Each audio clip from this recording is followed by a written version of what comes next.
actually a useful and appropriate choice of a weapon? Well, part of making this decision will ultimately come down to your current skill level in PUBG. An experienced sniper will be able to effectively use a bolt-action rifle over varying distances. If you're new to PUBG and are developing your skills as a sniper, you may be better off starting out with a DMR, such as a Mini or an SKS or an SLR, which are more forgiving options as you get to fire more rounds. A lot of the tips that we're going to cover today can be learnt and applied with any long-range weapon. So if you're struggling with the bolt-action rifles, try a DMR out first until you're feeling more comfortable. Bolt-action sniper rifles are an excellent choice in solo matches due to their high damage and ability to instantly end an opponent. Be careful in duo or squad games with having too many snipers on your team. In my experience, it's often better to have a combination of DMRs and long-ranged assault rifles in the mix to allow for more suppressive fire. For example, if one of your teammates has been downed. Bolt actions can be used effectively on Sanhok, however the smaller map does leave you open to being caught off guard with your sniper equipped, so it may be wise to keep this in mind before whipping out your bolty. Know your rifle. The M24 is a fan favourite of non-crate sniper rifles. When compared to the Kar98K, the M24 shows higher bullet speed, higher damage and less bullet drop-off over the first 300 meters. With the ability to extend the magazine to 7 rounds, this is one beast of a rifle.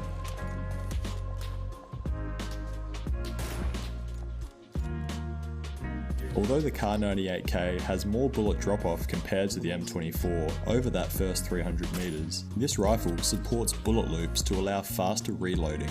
For no reason other than personal preference, the Kar98K with bullet loops is my go-to sniper rifle out of the world spawning bolt actions. The Win94 is a piece of but in all seriousness, this rifle is super fun to use and bound to provide a few laughs, but without the ability to house a scope and inability to one-shot a level 2 helmet, that's about all it's good for.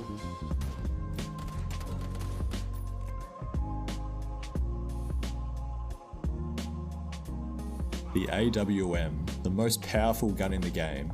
This bolt action boasts the highest damage and highest bullet velocity, and being the only weapon capable of one-shotting a level 3 helmet, you'd be a madman not to wee a little bit when you come across one.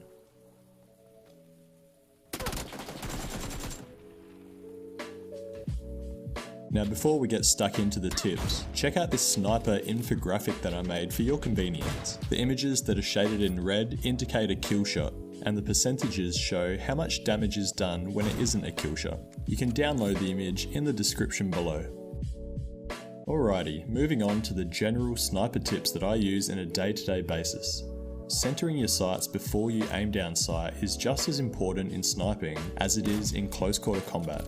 Mastering this skill will allow you to get your shots off quickly and minimize the chance of your opponents lining you up. Also, because you can center your sights without actually facing directly at your target, you can lure unsuspecting opponents into a false sense of security when in fact you're lining up a lethal headshot. On multiple occasions, this tip has allowed me to use sniping to shoot my way out of tricky situations, and also to swing gunfights in my favour even when I'm out of position or caught off guard.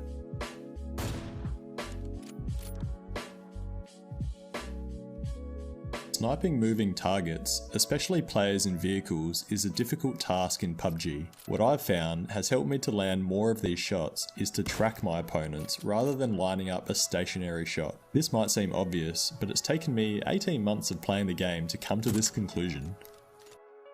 So we've spoken about the situations when a bolt action sniper is actually useful, but you also want to be careful when you decide to whip it out. Pulling out your sniper makes you an easy target for undetected close range enemies. I try and minimise the risk of being caught off guard by avoiding searching for players with my sniper rifle equipped, limiting the times that I equip a sniper when there are numerous hiding or camping spots nearby, be that bushes, tall grass, rocks, so pretty much anywhere on Sanhok. Always assuming that someone is trying to line you up.